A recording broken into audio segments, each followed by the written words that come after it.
C'est parti pour un nouveau numéro de votre magazine Les Dossiers sur Ecofin Télévision. Que peut-on attendre de la politique britannique en République démocratique du Congo, quelques jours après le passage du ministre d'État britannique en charge du développement et de l'Afrique, Andrew Mitchell, qui s'est rendu notamment dans les régions du Kasaï et du Kivu, dans la partie est de la République démocratique du Congo. Il était accompagné, bien entendu, de l'ambassadeur du Royaume-Uni en République démocratique du Congo, Madame Emily Moltmann. Nous en parlons dans cette émission et puis nous évoquerons l'impérieuse nécessité du vote des Congolais de l'étranger. Doit-on aujourd'hui envisager notamment la création d'une circonscription spéciale pour la diaspora congolaise? Nous en parlons aujourd'hui avec Junior Badila, avec moi depuis Londres. Bonjour Junior Badila et bienvenue sur Ecofin Télévision. Bonjour Monsieur Patrick. Bonjour Monsieur Patrick Lumbala et merci de m'avoir invité au grand plateau des grands dossiers.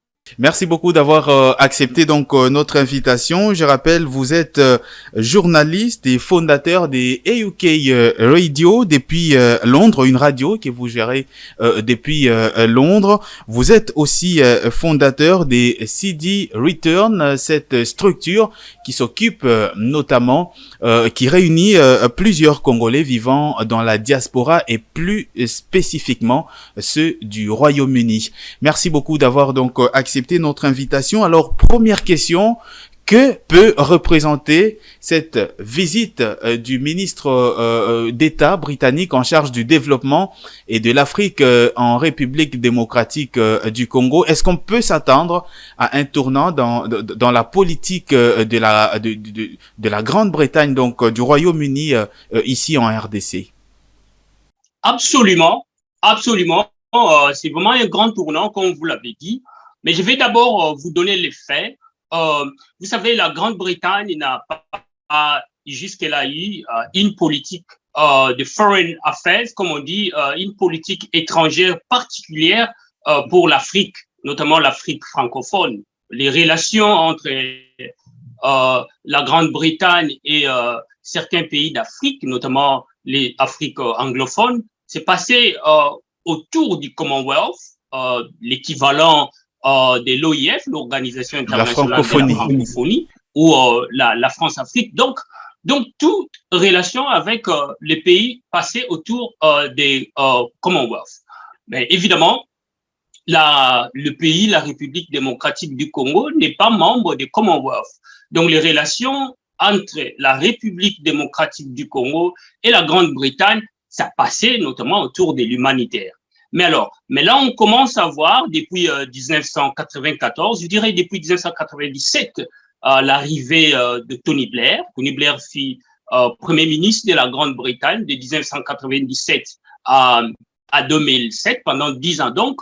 Et Tony Blair, quand il est venu au pouvoir, il a, si vous voulez bien, redessiné une nouvelle carte de relations avec certains pays d'Afrique, et notamment d'Afrique francophone et d'Afrique lusophone, comme le Mozambique et l'Angola, par exemple. Alors, là, on a commencé à voir un tournant décisif des nouvelles relations entre l'Afrique hors Commonwealth, la République démocratique du Congo et bien d'autres, avec la Grande-Bretagne, bien avant, bien évidemment. Alors, mais qu'est-ce qui s'est passé en fait? C'est ce qui s'est passé en République démocratique du Congo, c'est la situation sécuritaire. Vous savez, l'Est de la République démocratique du Congo depuis 1997, je dirais d'ailleurs depuis 1994, juste après les génocides rwandais, a toujours posé un problème de sécurité. Et vous savez, quand Tony Blair a redéfini la nouvelle carte des relations avec certains pays d'Afrique, l'accent était beaucoup plus mis sur les relations, comme on dit, trade, les relations économiques. Mais en matière de compliance, en matière de culture et en matière d'investissement, en fait, la Grande-Bretagne a du mal à pouvoir commercer ou initier des relations d'affaires avec des pays qui ont des problèmes d'insécurité. Ce qui a posé un problème en République démocratique du Congo. La République démocratique du Congo, mais la spécificité de la RDC, c'est que c'est un pays immensément grand sur le plan géographique, mais l'insécurité, c'est uniquement dans la partie est du pays, ce n'est pas sur l'ensemble du territoire national. Tout à fait. Mais le Congo, c'est vaste. Le Congo de l'Est à l'Ouest, du Nord au Sud, ça fait partie de la République démocratique du Congo. Ça fait de 2 345 000 km². L'insécurité qui se passe dans la partie orientale de la République démocratique du Congo résonne dans l'ensemble du pays. Et ça a un impact négatif dans la gestion même, comme on dit, good governance, la bonne gestion des affaires. Et donc, tous ces éléments de l'insécurité, ça n'attire pas, si vous voulez. Les bruits des bottes ont toujours fait peur aux investisseurs. Donc, voilà que la Grande-Bretagne n'a pas, en matière de trade, en matière de relations économiques, n'a pas privilégié la République démocratique du Congo. Alors, je disais, quand Tony Blair est venu en 1997, avec son projet de New Labour, c'est-à-dire la nouvelle configuration du Parti travailliste, Tony Blair a beaucoup plus privilégié l'aspect trade, c'est-à-dire l'aspect commercial. Je rappelle, la Grande-Bretagne en matière au sein du Commonwealth a 3 aspects dans le cadre des relations avec ses partenaires. Il y a d'abord l'aspect linguistique, il y a l'aspect commercial et puis l'aspect humanitaire, c'est-à-dire civil society. Comment booster l'impact de la société civile. Ce sont ces 3 aspects que l'Angleterre se focalise. Depuis les années 60, l'Angleterre a tiré leçon de son passé colonial, c'est-à-dire, vous vous souvenez, avec la révolte de Mau Mau au Kenya, et puis son profil bas vis-à-vis de l'apartheid en Afrique du Sud. Et tous ces éléments ont un tout petit peu terni, si vous voulez, l'image internationale de la Grande-Bretagne, notamment en Afrique. C'est pourquoi, juste après les indépendances des années 60, la Grande-Bretagne essayait un tout petit peu de pouvoir sortir de l'interventionnisme en Afrique, sur le plan militaire, et puis sur le plan politique. Donc, la Grande-Bretagne ne s'immisçait pas directement dans les affaires internes des pays africains. Alors, Londres s'est focalisée sur ces 3 aspects-là. L'aspect linguistique qui est l'anglais, l'aspect trade, c'est-à-dire le commerce, le partenariat commercial avec les États africains, et puis l'aspect humanitaire dans la société civile. La République démocratique du Congo n'y était pas jusque-là.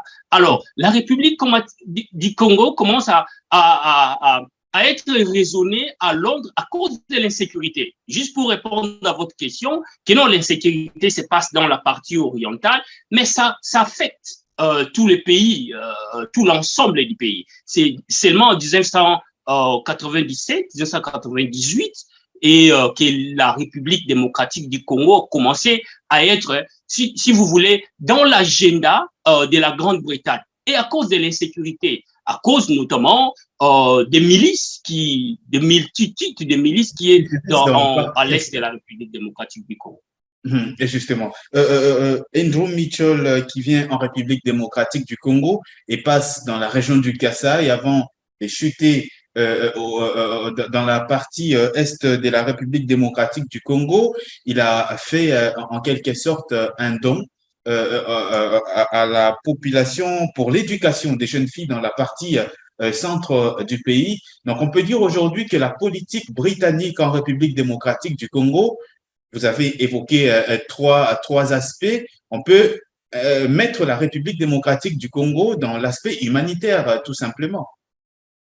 Évidemment, je pense qu'il y a plusieurs étapes à pouvoir bénéficier des coopérations directes, c'est-à-dire comme l'Angleterre les souligne, Londres a toujours l'aspect de souligner, notamment avec Brexit, win-win partnership, c'est-à-dire un partenariat gagnant-gagnant. Alors, il y a des étapes à arriver à ces partenariats gagnant-gagnant. Vous ne pouvez pas demander à un malade de pouvoir aller travailler et puis payer les taxes au moment où il n'arrive même pas à aller au travail. Donc, en fait, c'est l'état auquel se trouve la République démocratique du Congo aujourd'hui. Donc, l'étape humanitaire est beaucoup plus jusque-là, c'est l'étape la plus importante à pouvoir voir comment aider la société civile et comment aider les populations civiles à pouvoir s'en sortir de la pauvreté. Comment aider les jeunes filles, comme c'était le cas dans les Kasaï, à pouvoir s'impliquer, à pouvoir être partie intégrante du système éducatif en République démocratique du Congo. Et juste pour vous donner un élément, vous avez Andrew Mitchell, c'est quelqu'un qui a toujours milité pour un partenariat gagnant-gagnant entre la Grande-Bretagne et l'Afrique, notamment la République démocratique du Congo. En 2010, à l'époque du gouvernement de coalition entre les Tories, c'est-à-dire les conservateurs, et les Lib-Dem, les libérales, les démocrates, Andrew Mitchell déjà plaidé en faveur de la République démocratique du Congo. Et on se souvient. Mais au-delà de ça, Andrew Mitchell, vous dites qu'il plaidait pour la République démocratique du Congo, mais il a une certaine étiquette qu'on lui colle, celle d'être beaucoup plus pro-rwandais que pro-congolais. On lui demande pas évidemment d'avoir d'avoir des partis pris, mais on pense qu'il est beaucoup trop proche du Rwanda que de la République démocratique du Congo. Vous savez, depuis 1994, je vais vous donner un élément, vous le savez bien, le Rwanda a utilisé les génocides comme moyen de pouvoir vendre son image, des bonnes gouvernances, good governance, et de bonnes gestions des affaires. Et cette image-là que la communauté internationale s'est servie. Vous vous souvenez avec Bill Clinton, qui disait que voilà, le chef de l'État rwandais, Paul Kagame, était un homme exceptionnel. Et ça a résonné aussi ici à Londres. Et alors, Londres cherche des partenaires crédibles. Et ils ont vu au Rwanda un partenaire crédible. En fait, c'est pourquoi l'élite britannique ou la politique britannique a vu au Rwanda comme un bon partenaire de pouvoir commercer avec. Ça, c'est normal dans les cadres des relations diplomatiques. Donc voilà, la Grande-Bretagne cherche ses intérêts. En matière des États, comme vous le savez, il n'y a pas d'amis, il n'y a que des intérêts. Donc voilà, ils ont trouvé, la Grande-Bretagne a trouvé ses intérêts au Rwanda. Mais je vais vous donner aussi un élément. Et c'est le même Andrew Mitchell qui a demandé à ce que l'aide humanitaire rwandaise, c'était l'équivalent de 10 millions ou plus de 10 millions de dollars à l'époque, en 2012, soit stoppée. Pourquoi? À cause notamment de l'implication de Kigali aux côtés des rebelles du M23. C'est seulement Andrew Mitchell qui a demandé. Donc, ce qui est vrai, il y a des élites britanniques, la politique britannique est pro-rwandaise à cause de la bonne gouvernance des gestions des affaires de l'État au Rwanda. Et juste un détail important aussi, vous savez, il y a plusieurs services britanniques, il y a plusieurs services rwandais aujourd'hui qui se sont servis du modèle britannique. Et les Britanniques se sont déplacés sur place pour pouvoir équiper, pour pouvoir renforcer les capacités de gestion du Rwanda. Et notamment l'équivalent de HMRC ici, c'est l'équivalent de DGDI au Congo ou DGRAD. Et ces services s'est inspiré du modèle britannique, c'est-à-dire pour la bonne gestion des affaires. La lutte contre la corruption, par exemple. Ça, c'est la lutte même. Ça, c'est la demande et les exigences de la Grande-Bretagne avant de pouvoir commercer avec ses partenaires. Et le Rwanda a institué tous ces requirements, comme on dit, toutes ces exigences de ses partenaires internationaux, notamment la Grande-Bretagne. Et à partir de là où il a bénéficié des faveurs, de l'attention de la communauté internationale. Alors la question qui se pose à notre niveau, est-ce que nous sommes en mesure de pouvoir offrir à la Grande-Bretagne tous ces dons, même plus, même aller au-delà de ce que les Rwandais est en train d'offrir actuellement? C'est ça la question, en fait.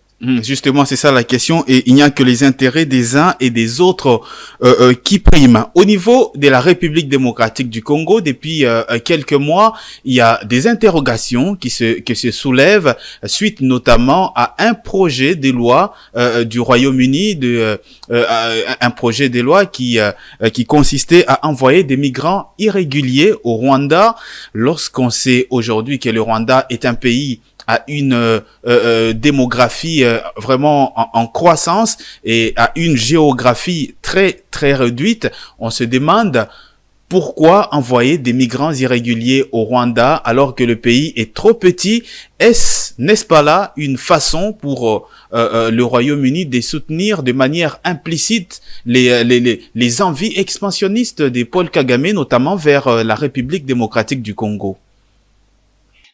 Il y a ces deals entre Londres et Kigali a été signé l'année dernière et c'est Priti Patel à l'époque, Foreign Affairs Minister, qui s'est déplacé au Rwanda pour signer cet accord. Mais je vais vous dire que cet accord est toujours controversé jusque-là, jusqu'aujourd'hui à Londres. Et la Haute Cour de justice à Londres a jugé légitime cette loi, ces décrets-lois du gouvernement, mais il y a eu des groupes de lobbying, des groupes de défense des droits de l'homme qui ont fait un recours à la Haute Cour de justice de Londres, du Royaume-Uni, pour dire que non, voilà, la Grande-Bretagne devrait toujours rester comme cette terre d'asile. Et jusque-là, à ma connaissance, il n'y a pas eu de vol des migrants envoyés à Kigali. Alors, et d'abord, il faut souligner l'aspect que l'année dernière, la Grande-Bretagne a réussi près de 45 000 migrants venant de la Manche, traversant la Manche, venant de la France, en utilisant des bateaux pneumatiques, en fait, des bateaux de fortune pneumatiques. Alors, ce sont ces migrants qui, la Grande-Bretagne a décidé, voilà, tous ceux qui passent par des voies illégales, notamment la Manche, devraient être envoyés à Kigali. Mais la Grande-Bretagne a signé des accords avec bien d'autres pays, avec des pays tiers, pour pouvoir recycler, ces demandeurs d'asile. Alors, pourquoi cet accord a été, si vous voulez, accepté ou signé avec le Rwanda? Je disais, c'est dans le cadre des intérêts. Et le Rwanda s'affiche aujourd'hui comme un pays africain qui veut sauvegarder ses intérêts avec ses partenaires occidentaux. C'est vrai que le Rwanda, vous le dites, s'affiche aujourd'hui à une certaine bonne image sur la scène internationale, partant notamment du marketing que font les autorités rwandaises pour leur pays. Ça, on n'en disconvient pas, mais la réalité, elle est telle que le Rwanda a aujourd'hui du mal à loger ses propres concitoyens du fait notamment de la petitesse de son territoire. On se demande, le Royaume-Uni n'est-il pas en train de soutenir implicitement les envies, les expansionnistes de Paul Kagame vers les terres congolaises? Ça, c'est la question. Est-ce que vous pouvez y répondre? D'abord, il faut souligner, le Rwanda a montré ses facilités à travers les caméras. Il y a eu des équipes de presse britanniques qui se sont déplacées à Kigali pour montrer les facilités, les hôtels luxueux qui ont été construits pour loger et accueillir ces réfugiés. C'était insatisfait ici au niveau de Londres. Donc voilà, les facilités sont disponibles. Et cet accord aura 145 millions, je crois 150 millions de dollars on top de tout ce que les Rwandais bénéficient à partir du Royaume-Uni. Alors, la question qui se pose, c'est à notre niveau. Les inquiétudes, comme vous l'avez souligné, c'est l'expansion des pouvoirs étendre les Rwandais. Si, à travers cet accord, les Rwandais voulaient, c'est-à-dire concrétiser ses intentions de pouvoir étendre ses frontières en République démocratique du Congo. Je dirais, le Rwanda fait partie du Commonwealth. Il a d'ailleurs organisé un sommet du Commonwealth l'année dernière. Au sein du Commonwealth, il y a des principes. Je ne pense pas qu'en matière des relations internationales, le Royaume-Uni accepterait ou soutiendrait les projets, si ces projets existent, du Rwanda de pouvoir étendre ses frontières. Mais pourquoi Andrew Mitchell, qui est venu en RDC, il était attendu notamment sur cette question sécuritaire. Ils sont au sein du Conseil des sécurités des Nations Unies. C'est des membres permanents, un des membres permanents, le Royaume-Uni. Ils ont pondu un rapport qui condamne nommément le Rwanda, le soutien du Rwanda aux rebelles du M23. Pourquoi il n'a pas dit clairement lorsqu'il est venu ici en RDC? On est en train de chuter avec ces sujets-là. D'accord. Il faut savoir, comme on l'avait dit, le Rwanda a signé les accords. On n'attendrait pas à ce que nous, de la République démocratique du Congo, forcer les Royaumes-Unis à pouvoir minimiser ou négliger ses intérêts au Rwanda en notre faveur. C'est à nous, la République démocratique du Congo, de voir que devrions-nous faire pour ce que les intérêts du Rwanda ne puissent pas nuire à nos intérêts auprès de nos partenaires.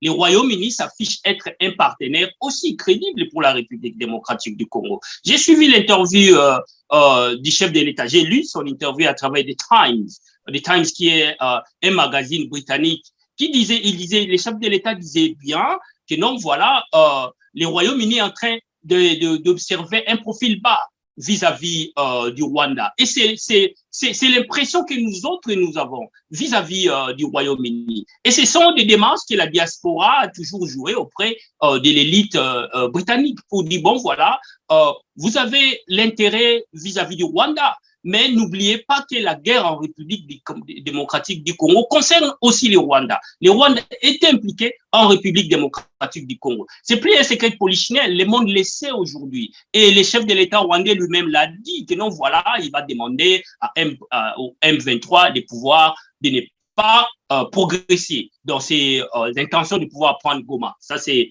l'une des déclarations récentes.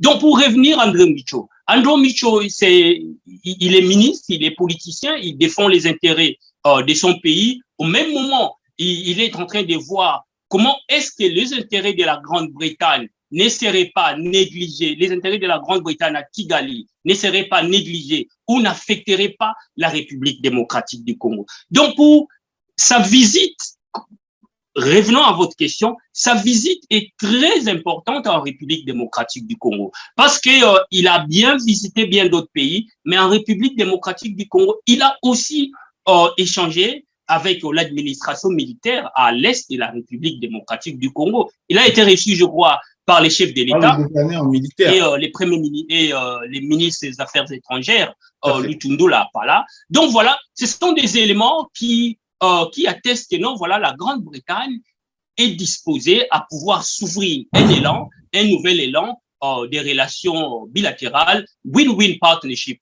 avec la République démocratique du Congo. Très bien, merci beaucoup Junior Badila. On va tout de suite changer des chapitres. Je l'ai annoncé dans l'entame de cette émission. Participation des Congolais de l'étranger au processus électoral en cours en République démocratique du Congo. C'est en tout cas pour la première fois que vous, de la diaspora, allez pouvoir prendre part au processus électoral. Comment cette décision des autorités congolaises a été accueillie sur place en Europe? Juste un élément avant de chuter, avant de conclure ces dossiers de relations. Allez-y, un peu plus vite. Avec la Grande-Bretagne. Vous savez, les bassins du Congo occupent une place de choix dans l'agenda britannique, c'est-à-dire pour aider les Congos à pouvoir protéger son environnement, son écosystème. Et le chef de l'État, Félix Tshisekedi, a été reçu ici récemment, l'année dernière, par le roi Charles III, de façon exceptionnelle. Jusque-là, les rois Charles III n'a pas encore un agenda, mais il a préféré accueillir les chefs de l'État, Félix Tshisekedi, pour échanger autour de l'insécurité, échanger autour du bassin du Congo, la protection des eaux et forêts de la République démocratique du Congo. Et ça me suit la visite de Andrew Mitchell. Mais bien avant Andrew Mitchell, vous vous souvenez, il y avait encore bien d'autres ministres qui ont visité la République démocratique du Congo. Et dans le cadre de l'insécurité, dans le cadre de comment est-ce que aider la République démocratique du Congo à pouvoir recouvrer sa souveraineté et sa sécurité afin que les échanges commerciaux, c'est-à-dire les partnerships win-win, puissent être mis en place. Il y a aussi un autre élément, vous savez. La Grande-Bretagne a signé des accords avec des pays francophones, comme la Côte d'Ivoire, des accords spéciaux, les trade. Alors, en matière, sur le plan Brexit, la Grande-Bretagne est en train d'étendre son marché hors Commonwealth. C'est-à-dire, il voit les pays lusophones, tout ça, et aujourd'hui, c'est la Côte d'Ivoire, il y a le Maroc, la Tunisie, l'Égypte et la République démocratique du Congo. Vous l'avez bien annoncé pendant votre introduction, la taille de la République démocratique du Congo est très importante. La population, une population jeune, très importante. Les richesses, les eaux et forêts, les richesses minérales, ce sont des éléments qui intéressent, avec qui la République démocratique du Congo jouerait un rôle, des points en matière de relations bilatérales, partnership win-win entre la République démocratique du Congo et la Grande-Bretagne. Donc, ce sont des éléments à ne pas minimiser et cette visite à être prise au sérieux parce que ça rentre dans les cadres de pouvoir comment harmoniser nos relations entre les deux. Parlons du vote des Congolais de l'étranger. Justement, on en vient. Il faut souligner un élément que c'est pour la première fois que les Congolais et l'étranger ont été invités à participer au scrutin dans leur pays. Ça, c'est une étape importante en matière de relations entre les Congolais et l'étranger et leur pays qui est la République démocratique du Congo. Alors, la question se pose, c'est la question que nous posons, c'est quelle serait la prochaine étape, en fait, en matière de cette relation entre les Congolais de la diaspora et leur pays. D'abord, aujourd'hui, il y a des voix qui se lèvent et beaucoup de Congolais de l'étranger se disent bon, c'est très bien le fait que nous puissions prendre part au processus électoral, mais il reste quand même quelque chose de très important, c'est la création, parce que je rappelle ici que les Congolais de l'étranger ne participeront pas aux élections législatives, ils éliront uniquement le président de la République. Des voix s'élèvent aujourd'hui pour que au niveau de la RDC, que l'Assemblée nationale, en connivence avec l'exécutif, puisse mettre en place, notamment dans les cadres de la loi sur la répartition des sièges, un siège, on va dire, une circonscription dédiée à la diaspora. Est-ce que vous partagez cela? Je partage cet avis. Mais je pense avant d'y arriver, il faut d'abord délimiter la taille et l'importance de la diaspora. Jusque-là, il y a que 5 pays pilotes qui ont été sélectionnés pour cette première phase de participation des Congolais de l'étranger. Il y a la France, la Belgique en Europe, et en Afrique, il y a l'Afrique du Sud, et en Amérique, il y a les États-Unis et le Canada. Donc, il y a que 5 pays qui ont été sélectionnés pour cette première phase. Pourquoi? Parce qu'il y a un grand nombre de Congolais dans ces pays. Et la France en elle seule regorge la moitié des Congolais en Europe et suivi de la Belgique. Ça, c'est un élément quand même à préciser. Alors, en matière des circonscriptions, ça c'est très important. Les Congolais vivant à l'étranger veulent aller au-delà du scrutin présidentiel parce que les lois sont votées au niveau du Parlement. Et alors, nous voulons que nos lois, par rapport à nos spécificités, par rapport à nos réalités, puissent être votés au niveau du Parlement. Les Congolais de l'étranger ont leurs spécificités, leurs réalités, leurs demandes. Ceux de l'Afrique ont des demandes avec différentes, similaires, mais quand même différentes par rapport à celles du Congolais de l'Occident, en fait. Nous aussi, au niveau de l'Europe, nous avons nos demandes qui sont similaires, mais des demandes avec des particularités différentes. Les Congolais qui sont au Royaume-Uni ont des demandes particulières par rapport aux Congolais qui sont en Europe. D'abord, il faut préciser le fait que la Grande-Bretagne, le Royaume-Uni a quitté l'Union européenne en 2016 suite à un référendum. Tout à fait. Donc, ces Brexit, déjà, change, si vous voulez, la géopolitique de la Grande-Bretagne. Alors, tous les Congolais ou tous les Britanniques d'origine congolaise qui sont au Royaume-Uni ont vu aussi leur statut au sein de l'Union européenne être échangé. Donc, c'est une spécificité que la CENI devait tenir compte. Alors, pour revenir à votre question, il est très important que nous puissions avoir la circonscription. La Chine travaille avec sa diaspora, les Liban travaillent avec sa diaspora, l'Irlande à côté, ici au Royaume-Uni, travaille avec sa diaspora, les Sénégal, la Côte d'Ivoire en Afrique, les Kenyans, ils travaillent avec leur diaspora.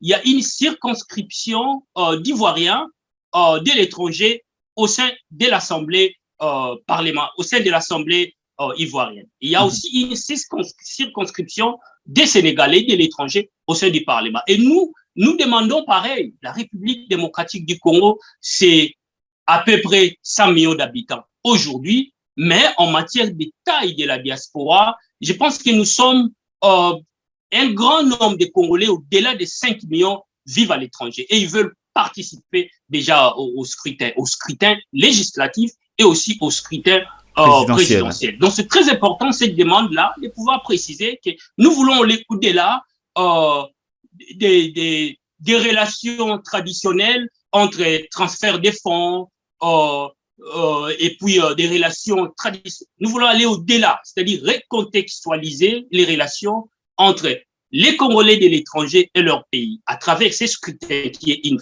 première phase importante, mais peut-être en 2028, c'est le moment que nous demandons qu'il y ait une circonscription des Congolais de l'étranger et en tenant compte des spécificités de chacune des diasporas là où elle les trouve. Et lorsque vous parlez des spécificités des diasporas, parce qu'on sait qu'aujourd'hui, la loi sur la répartition des sièges n'est pas encore votée au niveau de l'Assemblée nationale ici, si en tout cas le Parlement avec le gouvernement se mettait d'accord sur cette question, comment il devrait donc procéder? Est-ce on doit créer une circonscription, par exemple, pour les Congolais de l'ensemble de l'Europe, une circonscription à part et une circonscription à part pour les Congolais vivant au Royaume-Uni?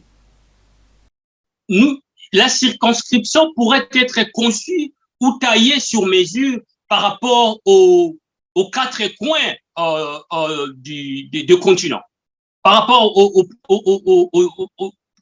aux distances géographiques aussi. Et je vous donne l'exemple du Sénégal. Le Sénégal a, je crois, 5 circonscriptions en tenant compte des continents. Ils ont une circonscription pour l'Europe, pour l'Afrique, pour l'Amérique, pour les océans, pour l'Asie. Donc, voilà la manière. Mais il faut tenir compte par rapport, actuellement, avec la nouvelle géopolitique européenne, nous, de la République, nous, du Royaume-Uni, nous pourrons avoir notre circonscription à nous, qui pourrait être tout à fait différente de la circonscription en Europe, à cause du Brexit. Et aussi, il faut tenir compte du Brexit. Un citoyen, un Congolais résident au Royaume-Uni ne peut pas, par la loi, aller s'enrôler à Bruxelles ou à Paris, par exemple, à cause du Brexit. Tout à fait. Par contre, un citoyen résident à Bruxelles, sa carte de résidence ou son séjour est reconnu au sein de l'Union européenne. Son séjour est reconnu en Espagne, son séjour est reconnu en Italie, son séjour est reconnu à Bruxelles, mais tout ce qui est tout à fait différent par rapport à nous. La circonscription tient compte des bureaux d'enrôlement.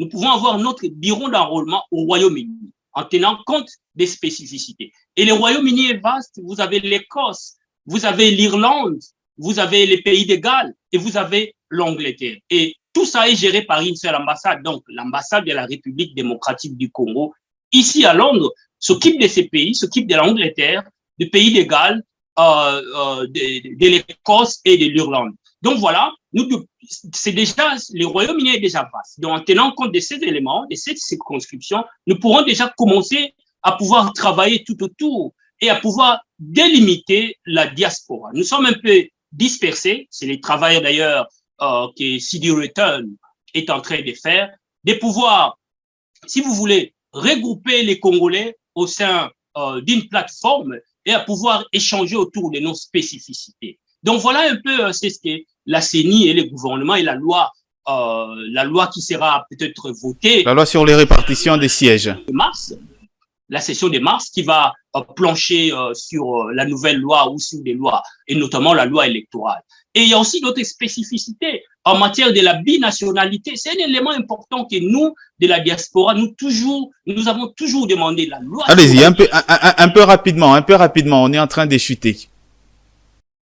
Oui, et c'est ce que je disais. De parmi tous ces éléments, et nous, de la diaspora, nous avons toujours demandé la loi sur la binationalité au niveau de la Constitution puisse être revue.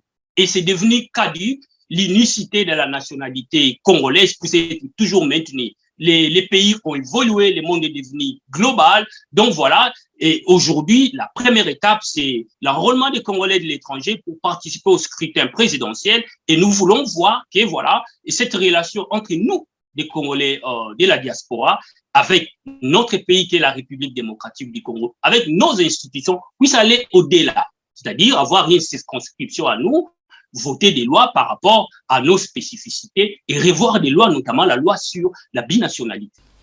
Merci beaucoup, Junior Badila. Une toute petite dernière question, vous y répondez en 1 minute.